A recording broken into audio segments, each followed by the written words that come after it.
अस्सलामुअलैकुम। तो ये देखिए हम बना रहे हैं आज रेसिपी नहीं बल्कि जो ग्रोसरी ज़रूरत वेजिटेबल वगैरह हम जो घर पर लाते हैं जो ख़राब हो जाती है तो उसे स्टोर करके रखने का बहुत ही आसान तरीका। ये देखिए न्यूज़पेपर हर घर में तो होता ही है।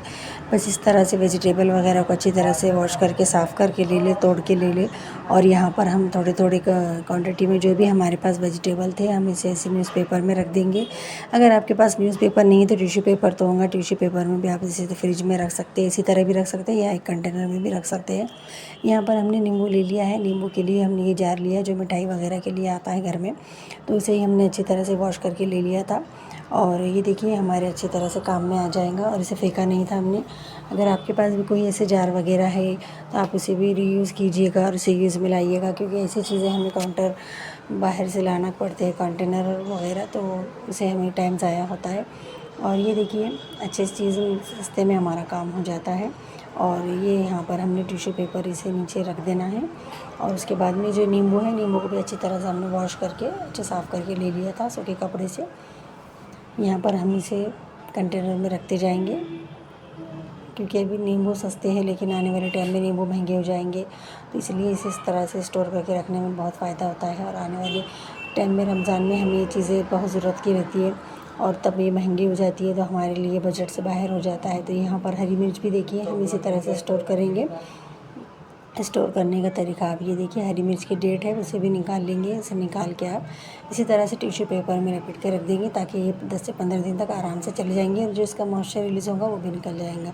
और यहाँ पर देखिए ब्रेड क्रम्ब के जो टुकड़े होते हैं, जो कुछ बच्चे खाते हैं कुछ बच जाते हैं, तो उसी तरह से हमें इसे तोड़ के अच्छी तरह से जार में भर लेंगे और इसका एक ब्रेड क्रम्ब बनाना है हमें, बहुत ईजी तरीके से बन जाता है। यहाँ पर देखिए जो कुछ पहले के थे वो भी लिए हैं मैंने, और जो तो दो एक ब्रेड ताज़े थे वो भी इसमें ऐड कर दिए हैं।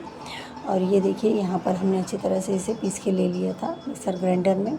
अब इसका ब्रेड क्रम्ब कितनी आसानी से हम बनाने जा रहे हैं देखिए आप, क्योंकि बाहर से अगर हम ब्रेड क्रम्ब के पैकेट लेकर आते हैं तो बहुत कॉस्टली और महंगे होते हैं और झटपट से ख़त्म भी हो जाती है ये चीज़ें।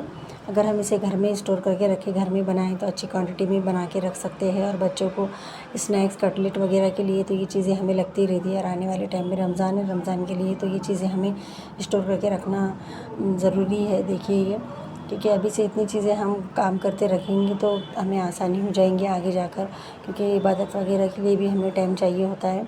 तो यहाँ पर देखिए हमारा ब्रेड क्रम्स अच्छी तरह से रोस्ट हो जाएगा तवे पे, क्योंकि तवे को हमने अच्छी तरह से गर्म कर लिया था, पहले ही फ्री हीट कर लिया था। यहाँ पर हमें इसे ज़्यादा जलाना नहीं है, बिल्कुल ब्राउन शेप करना है। इसे अच्छी तरह से चलाते रहिए वरना ये नीचे लग जाएगा, क्योंकि ये बारीक होता है इसलिए।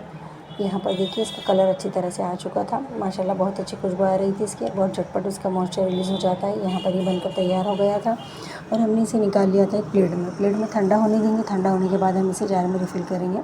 तो यहाँ पर इसी तरह पैन के ऊपर हम जो है तो रवा आता है हमारा, रवा भी हमें बहुत सी शिकायतें होती है कि रवे में कीड़े हो जाते हैं या बारीक अलाई वगैरह हो जाती है, तो उससे बचने के लिए ये एक अच्छा ट्रिक है। ये इसे तवे पर हम क्या करेंगे, रवे को भून लेंगे। चाहे आपके पास मोटा रवा हो या चाहे बारीक हो, आप इसे आसानी से भून सकते हैं, इसमें कोई दिक्कत की नहीं बात है।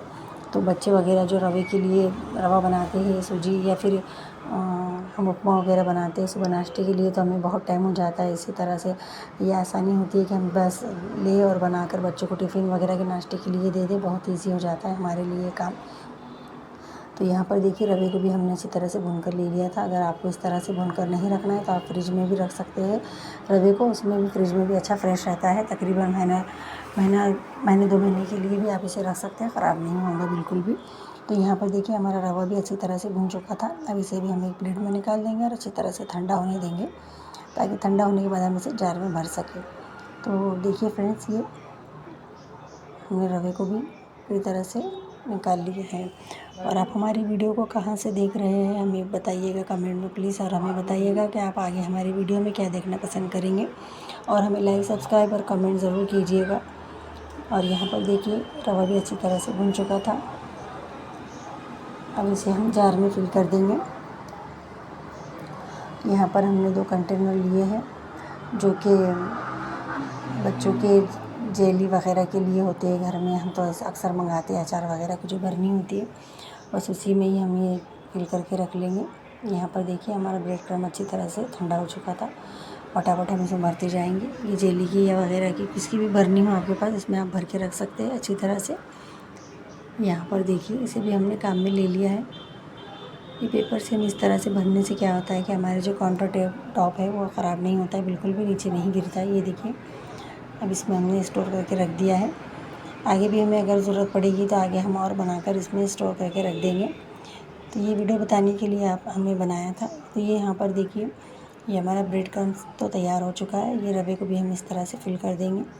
सेम वही प्रोसेस लेंगे, एक पेपर लेंगे, पेपर को थोड़ा सा रोल करेंगे और इस तरीके से अगर भरे ना तो बहुत अच्छी तरह से ये हमारा जो भी मटेरियल है उसमें अच्छी तरह से जार में बराबर से फिट हो जाता है। यहाँ पर देखिए बिल्कुल भी नीचे नहीं गिरेगा। यहाँ पर हमारा सब कुछ हमने ऐड कर दिया है। यहाँ पर ये भी हमारा तैयार हो चुका था। और आपको ये वीडियो कैसी लगी हमें दुआ में याद रखना। अल्लाह हाफिज़।